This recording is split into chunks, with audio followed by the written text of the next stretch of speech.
Most people don't fall into high-interest debt because they're reckless. They fall into it because it feels manageable at the beginning. A small balance, a low minimum payment, maybe a buy now pay later option that splits the cost into something that looks harmless. And that's exactly why it works so well. High-interest debt doesn't hit you all at once. It doesn't feel like a crisis. It feels like something you can handle later. But mathematically, anything above 8% interest is not neutral. It is actively working against you every single day. If you're carrying a balance at 18 or 20% while hoping to earn 7 or 8% in the market, you're not investing. You're running in the wrong direction. You're borrowing expensive money while trying to grow cheaper money, and the gap between those two numbers is where your future disappears. The problem is that this doesn't show up immediately. It shows up slowly, quietly, in a way that's easy to ignore. You make your minimum payment, you feel responsible, and your brain tells you that you're in control. But you're not reducing the problem in any meaningful way. You're maintaining it. You're keeping it alive. And the longer it stays alive, the more it grows, because interest compounds just like investments do.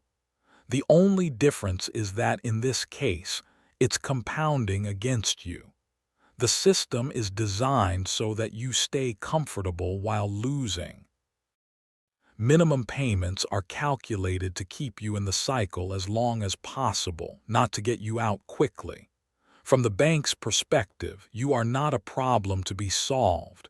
You are an asset to be maintained. As long as you keep paying, even slowly, the system is working exactly as intended. And this is where most people get stuck because nothing feels urgent. There's no immediate consequence. No one is knocking on your door. Your lifestyle hasn't collapsed. So instead of treating the debt like an emergency, you treat it like background noise. You keep going out, you keep upgrading small parts of your life. You keep telling yourself that once your income increases, you'll deal with it properly. But your debt is not waiting for your future income. It's growing now in real time every single month. And the longer you delay, the harder it becomes to reverse because you're not just fighting the original amount anymore. You're fighting the accumulated cost of time. That's the trap. Not the debt itself, but the delay in taking it seriously. There's a simple line most people need but never draw clearly. Any debt above 8% interest should be treated like an emergency, not a priority you'll get to eventually. Not something you'll manage alongside everything else. An actual emergency. Because at that level, the debt starts competing directly with what your money could earn elsewhere, and above that level, it usually wins. Consistently. That means credit cards, high-interest personal loans, and most short-term financing products are not neutral tools. They are negative engines pulling in the opposite direction of your goals.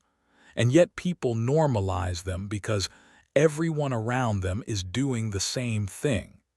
This is where social proof becomes dangerous. Just because something is common does not mean it's safe. It just means a lot of people are stuck in the same system. If everyone around you is carrying high-interest debt, that doesn't validate the behavior. It just hides the consequences until later. The real reason people stay stuck in this cycle isn't lack of knowledge. It's behavior. More specifically, it's the refusal to make uncomfortable changes in the present to fix a problem that feels distant. People protect their lifestyle even when that lifestyle is built on borrowed money. They tell themselves they still need to live, as if reducing spending temporarily is some kind of punishment rather than a correction. But what they're actually doing is choosing short-term comfort over long-term freedom. And that trade doesn't stay small. It compounds, just like the debt does. Every month you delay aggressive action, you are effectively deciding to pay more later for the same problem. And most people don't even notice they're making that decision because it doesn't feel like a decision. It feels like normal life. There's also the illusion created by minimum payments. As long as the required amount is paid, your brain signals that everything is under control. You met the obligation, so the situation must be stable. But stability is not the same as progress. You can be stable and still be moving backward. In fact, that's exactly what happens with high-interest debt. You maintain the account, you avoid penalties, and everything looks fine on the surface. But underneath, the balance is barely shrinking or sometimes not shrinking at all. This creates a dangerous kind of patience, where people believe time will solve the problem simply because they're not making it worse. But time is not neutral here. Time is adding cost. Every month that passes without aggressive repayment increases the total amount you'll pay to get out. Another trap is the belief in a future fix. People assume that a raise, a better job, or a new opportunity will solve the problem later. And while higher income can help, it doesn't automatically fix behavior. If your spending expands with your income, the debt doesn't disappear. It just gets carried at a higher level. This is why people can double their income and still feel financially stuck. They didn't eliminate the underlying habits that created the problem. They just scaled them. And high-interest debt thrives in that environment because it feeds on inconsistency. It grows fastest when your decisions are reactive instead of intentional. To understand how serious this is, you need to look at the math without filtering it through comfort. Imagine carrying €8,000 on a credit card at 20% interest. If you only make minimum payments, you could be dealing with that balance for years, sometimes over a decade, depending on how the payments are structured. And during that time, you're not just repaying what you borrowed. You're paying for the time you stayed in the system. That's what interest really is. It's the price of delay. Now compare that to someone who decides to treat the same debt as an emergency and pays aggressively, maybe €700 or €800 a month. The timeline collapses. The cost drops significantly. The stress ends faster. Same starting point, same total debt, completely different outcome. The difference is not income, it's urgency. The strategy to eliminate high-interest debt is not complicated, but it is uncomfortable, and that's why most people don't follow through. The first step is to stop adding to the problem. That sounds obvious, but it's where most plans fail. If you're still using credit while trying to pay it off, you're not actually reducing your exposure. You're just shifting numbers around. There has to be a clear break where no new high-interest debt is added. That might mean changing how you spend, how you pay, and even how you think about purchases. Convenience has to take a back seat to control, at least temporarily, because every new charge resets the timeline you're trying to shorten. The next step is choosing a repayment method and committing to it. There are two common approaches. One focuses on paying off the highest interest rate first, which is mathematically optimal. The other focuses on clearing the smallest balances first to create psychological momentum. Both can work, but the key is consistency. Switching strategies halfway through because you feel bored or impatient is one of the fastest ways to lose progress. You don't need the perfect method.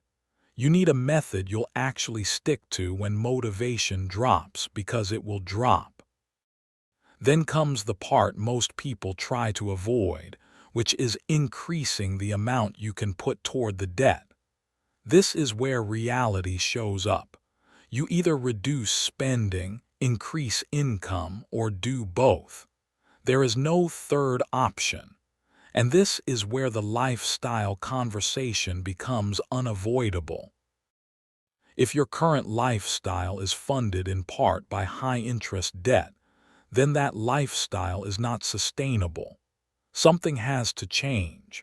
That might mean cutting convenience expenses, delaying upgrades, selling things you don't really need, or taking on additional work for a period of time. None of this is exciting. None of it will look impressive from the outside. But this is exactly the kind of unsexy behavior that creates real progress. Automation is another piece that people underestimate. If you rely on willpower to make extra payments every month, you're setting yourself up for inconsistency. Life will get in the way. Motivation will drop. Unexpected expenses will appear. And each time that happens, your plan weakens. But if you set fixed, aggressive payments that happen automatically, you remove a large part of the decision-making process. The money moves before you have a chance to redirect it. This is how you create consistency without needing constant discipline. It's not about being more motivated. It's about making fewer decisions. One of the biggest mistakes people make is assuming that paying off debt is the finish line. It's not. It's the reset point. If the behaviors that created the debt don't change, the cycle repeats. Sometimes even faster, because now you have confidence from having paid it off once. This is why you see people who clear their balances and then fall right back into the same situation within a couple of years. They solved the math problem but ignored the behavior problem.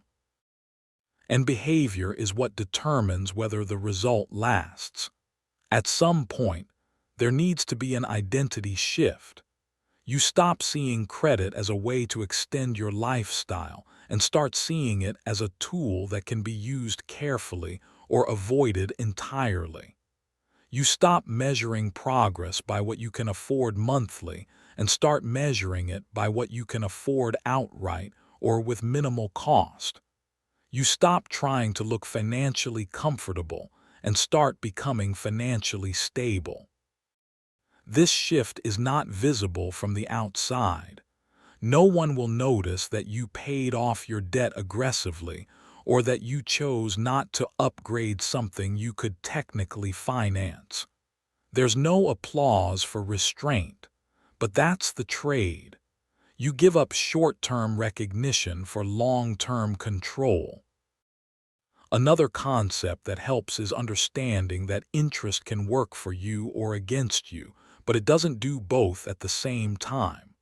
While you're paying high rates on debt, you are on the wrong side of compounding. Your money is effectively working to benefit someone else.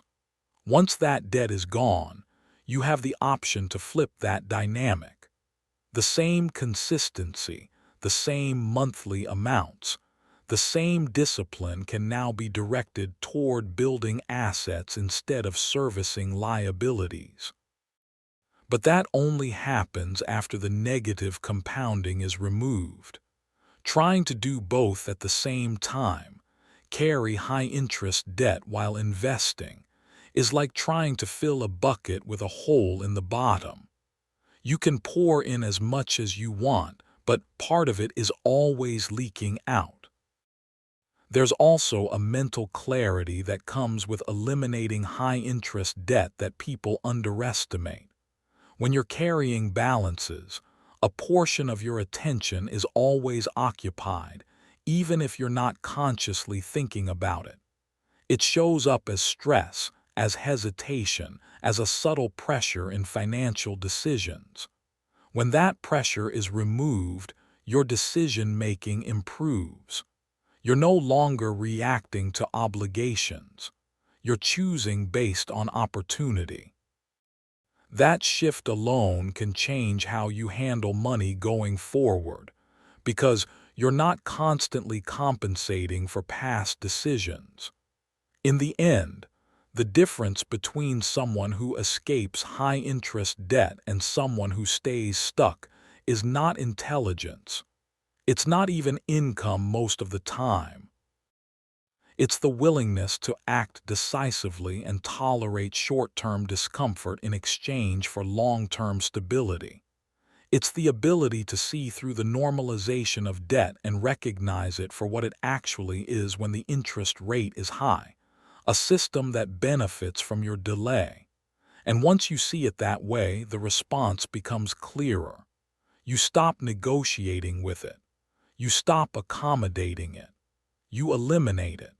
Because until that kind of debt is gone, wealth building hasn't really started. You're not progressing. You're stabilizing a disadvantage. And once it's gone, the same effort that was keeping you in place can finally start moving you forward. That's the shift. Not dramatic, not visible, but decisive. And it starts the moment you stop treating high-interest debt like a normal part of life and start treating it like the problem it actually is.